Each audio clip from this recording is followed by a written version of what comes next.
Hey, you guys, welcome back to Navigating Away from Lukewarm Living. I'm your host, Zuli, and today I have a special guest. I'm very excited to introduce Nathaniel, my co-worker who has been very pivotal to my walk with Jesus recently. All right, so Nathaniel, the very first question I have, I just kind of want to get a background about how you grew up and everything. So, where are you from? Just tell me a little bit of how you grew up, and did you grow up in a Christ-centered household? So I grew up in several places. So I was born in Pinehurst, North Carolina, and we jumped around a lot to like Charlotte, North Carolina, Ellaby, North Carolina, Norman, North Carolina. So I grew up in like several different cities. In terms of being brought up in a Christ-centered home, no, but one parent was Christian and the other one was Muslim, so it was kind of divided. Interesting mix, yeah. And can you tell me about, like, as a kid, like relationships that you had with like any friends or something like that? Did you feel like there were any signs as far as you going down the path that you did? We can just elaborate that, just like you as a kid, how were you, your personality wise and all of that? Gotcha. So as a kid, I kind of got picked on a lot. So I did have friends. My first friend was Mexicano. His name was Antonio. I just now remember that. And my second friend that I had for a long time, his name was Daniel, and he was Jewish. So all of my friends were kind of outside of my norm in terms of ethnic backgrounds, but it exposed me to a lot of different things. Other than that, like I was friends with dogs. That was about it. And my pops put me in, both my parents put me in sports, basketball a lot. And I didn't start noticing that I liked music or that I had like a knack or a gift for speaking or singing until I was probably like 10, and I stayed over the coach's house with his sons, and I started writing a song, and then I think I started singing the song, and then the kids started encouraging me to keep doing it, and I stopped. And then there was a place of worship my Ima used to go to, and I didn't want to participate in like the choir, so she put me in the drum line, and I caught on to it very quick, and then that, we stopped going for whatever reason, and that was kind of it. That was like the introduction to my childhood. Other than that, my Safta, my grandmother, when I was real young, she gifted me like a piano. And it was for no reason. She just said that she believed I should have a piano. And yeah, that was pretty it. I had a knack for listening to songs with my mother's sister, my Dota. She exposed me to like Lauryn Hill, Maxwell, neo soul music, Jill Scott, stuff like that. So like the first type of soul, like I guess what people call soulful music, that was like the first type of music I was exposed to.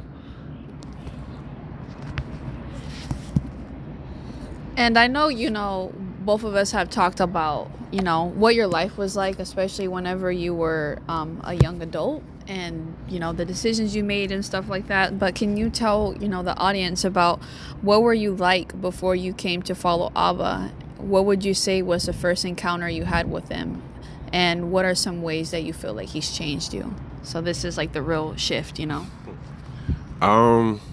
What was I like before? I was real hard-headed and stubborn. I used to sell marijuana. I did that for a while. I was not great at it because one thing that I've learned since then is like if you're selling something, do not take from your own inventory. But after helping out my pops, and that kind of led to my downfall financially.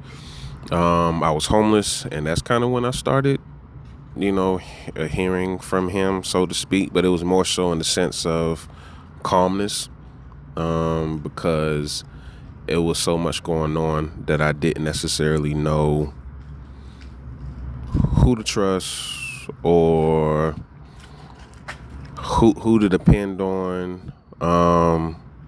And so it wasn't necessarily an audible voice that I was hearing. It was more so just like a sense of calmness. Like it would be so much chaos around me that in order for me to make the right decision, I would have to just repetitively think about that sense of calmness. Let me see. And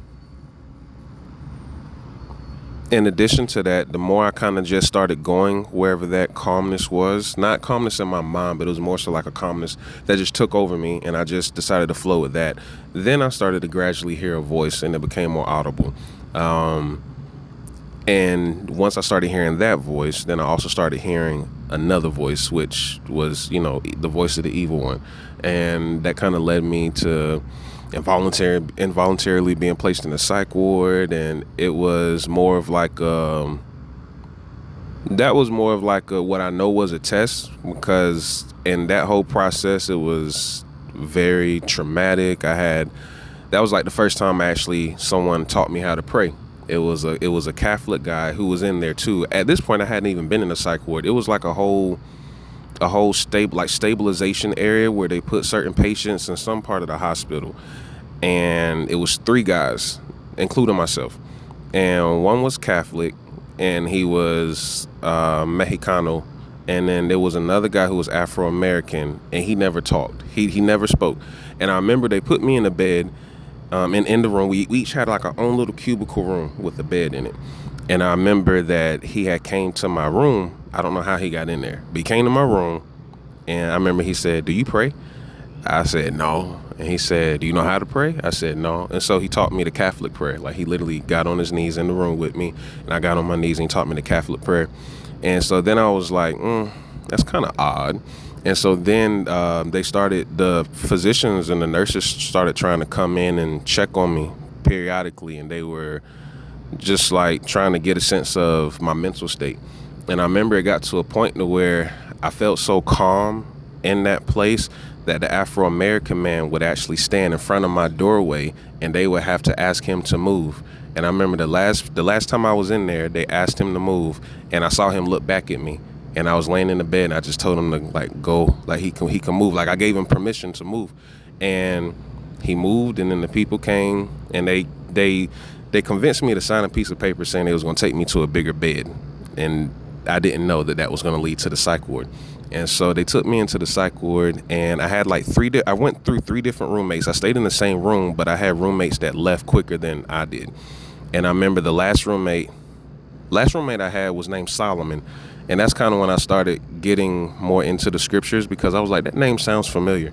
But then the roommate I had before him, I forget his name, but this is when I kind of knew that something bigger than my understanding existed. Is the guy, he was Caucasian, blonde hair. He came to me and he was crying. And I was sitting down we was in our room. I was sitting down, I was reading a book.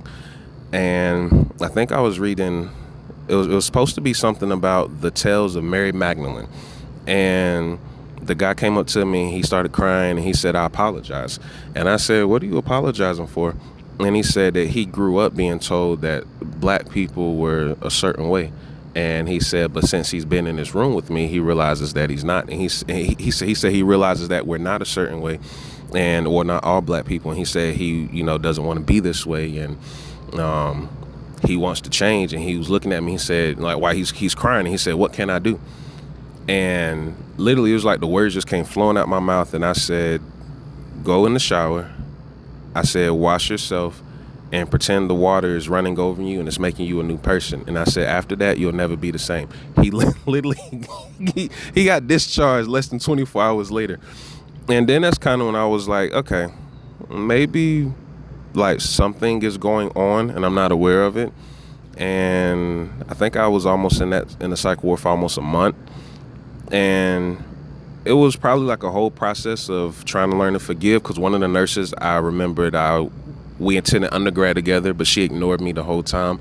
So, and then my parents came, and my pops was trying to leave me in there, and my Ima had to convince him to come and get me. And I started and the voice started actually becoming more loud, to where I started realizing that when I would talk to my parents on the phone, we would have these evaluation sessions with the psych analysts or the physicians or whatever. And I remember when I would talk to my parents on the phone, the same thing I would tell them would be brought up in the evaluation. And at that time, they put me on medication, and like it took a while to get stabilized with the medication, because I remember the first time I had a allergic reaction. My throat closed up and I couldn't breathe. And then the nurse was looking at me. She said, "Just put your hands up." And I was tapping my throat, and they gave me a Benadryl. And there was no like urgency to it. It was like it was normal. And so I remember after a while with the evaluations, I remember I used to hear the voice saying, "Say this, say that, don't say this, don't say that." So then I stopped speaking to my parents. And then after a while, I started realizing, like, maybe, this is more so just a test, because it was so rehearsed that it just seemed like a script. And then it got to a point where when I started looking at people, it felt like I could differentiate between the person and whatever thing they had going on inside of them. So that whole thing took place. And then I remember I got discharged from the psych ward. My pops came and took me. Long story short, I moved back in with my parents.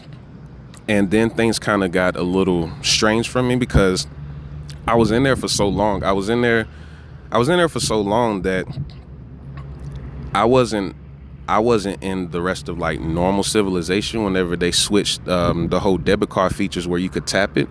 So I remember I was going into CVS, and I didn't know how to use my debit card. And then a woman looked at me. She said, "Do you need help?" And I felt embarrassed, and I was like, "Yeah." She said, "Well, you just do it this way." And then I was in there for so long too, I forgot how to pump gas.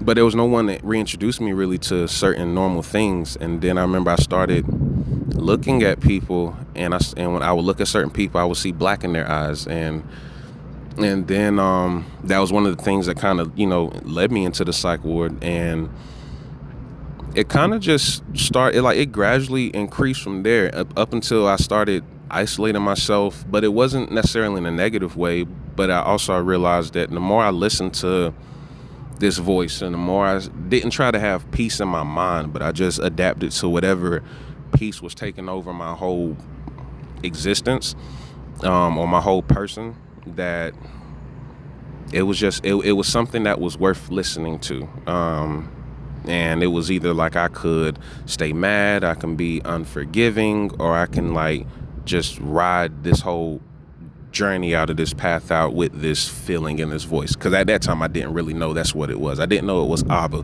I didn't necessarily know it was Abba until probably a few months before I met my wife. I was still on antipsychotics, and at that time I was having seizures. No one was helping me. My parents won't take me to my appointments. The physician said I need to stop taking the medication. And at that time, I had already had a car accident. I almost went headfirst through the windshield. It was a week before my semi-pro football tryouts. And I remember I went to go try out, and I ran I think it was the 40-yard dash in 4.5 seconds. That was after my car accident. But I remember that I started having seizures so much that when it came time to the coach had said he couldn't draft me, but he said if I wanted to walk on, that was fine.